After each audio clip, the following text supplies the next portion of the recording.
to be desired.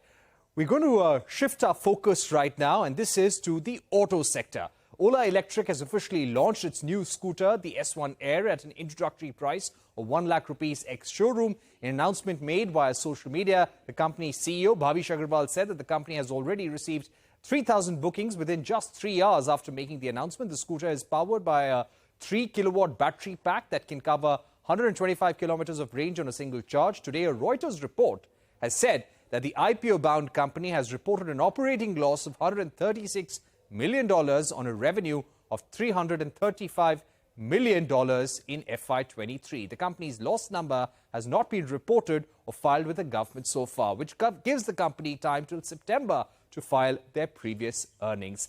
Let me go across to Anshul Khandelwal, the Chief Marketing Officer of OlaElectric. He joins us right now. Anshul, thanks for joining us. First, we'll begin by talking to you about the sales numbers. It's been a good year for Ola. Around 110,000 scooters sold last year. This year, the numbers have already crossed about 140,000. How important is the S1 Air in your product offensive, and what can we expect on the 15th of August? Thanks, Parikshit. Thanks for having me. Yes, we launched S1 Air yesterday. We opened up the purchase, and this is one of the most exciting products that we have launched and extremely important for the portfolio and for the consumers. A lot of consumers have been asking for it. We announced it Diwali last year, but yesterday we finally opened up the purchases. The deliveries will start early August. It's priced at 1.1 lakh for a limited time for our reservoirs and community. And then 31st onwards, it'll be open for purchase for everyone.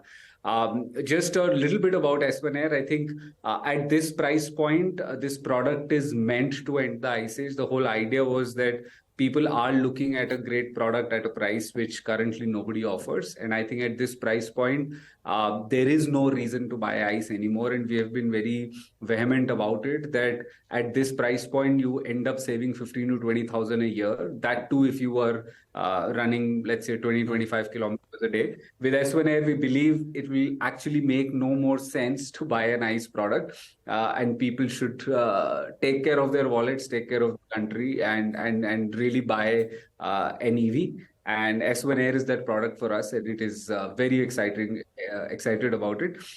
We opened up the purchase yesterday. We have, and right. In the last few days since we opened, we already have more than 50,000 plus reservations for S1 Air, and deliveries start early August. Yeah. Okay, so you're saying that strong numbers there, and S1 Air will be a big contributor to Ola says. But Anshul, I'd like to bring your attention to this report that has come out in the Reuters agency that Ola has suffered a loss of $136 million in FY23. What would be your first reaction?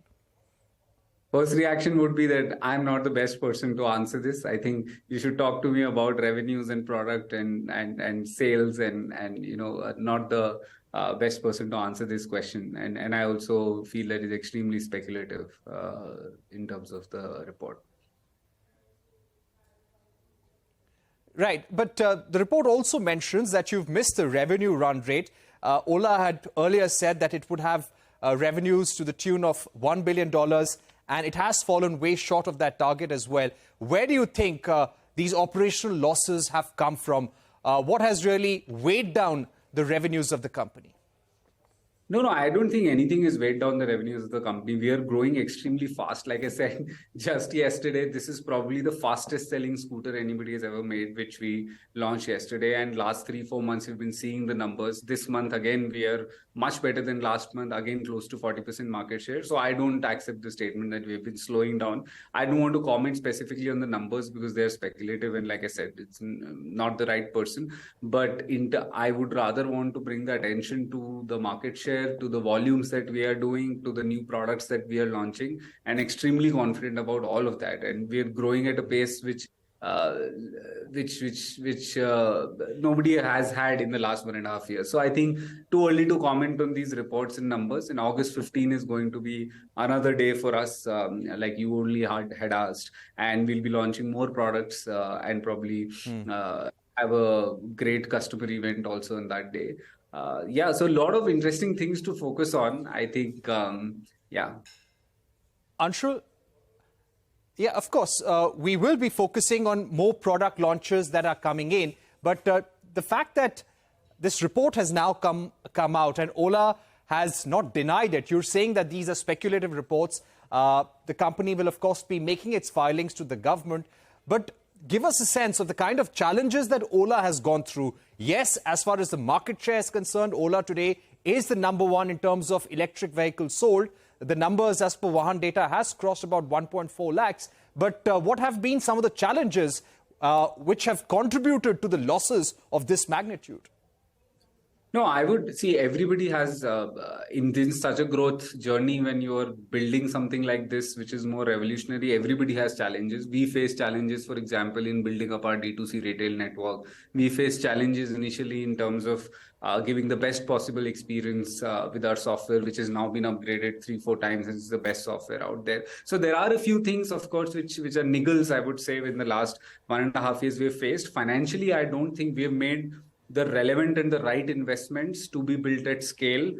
We have expanded our factory from 0.5 million to 2 million units, which eventually has a capacity of 10 million units. So, of course, we have made the investments upfront in the right places versus others who invest later once you know they have the market or the product, and they lose the opportunity. I feel India needs much more advanced, thoughtful planning in terms of how to build at scale, and that's what we've been doing. And we'll see the results of it, of course, this year going forward when we launch all of these products.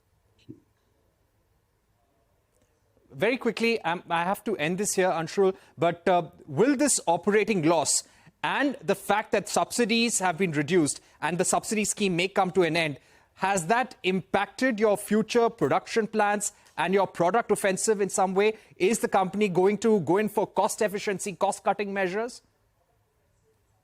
No, like I said, in fact, we are in a massive expansion phase right now, both in terms of product and in terms of manufacturing capacity. As far as cost focus is concerned, that is always a continuous process and always our goal. Like I said, even before the subsidy was reduced, we had started working on it 1.5 years back. And, you know, just as a fun statement yesterday in our live, we told the world that we don't even spend on marketing. So we are very, very cost focused, but that does not deter us from on expanding our manufacturing capacity or planning for the future, which is what we are doing right now.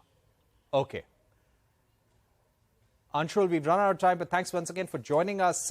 We'll keep a watch out for Ola Electric's financials in the days to come. But as Anshul is pointing out, the company is gearing up for some big launches in the weeks and months to come. We're going to take a break here on News Center, but coming up, day 1 of Semicon Summit saw major players like Micron and AMD reiterate their investment commitment into India. Details when we are back.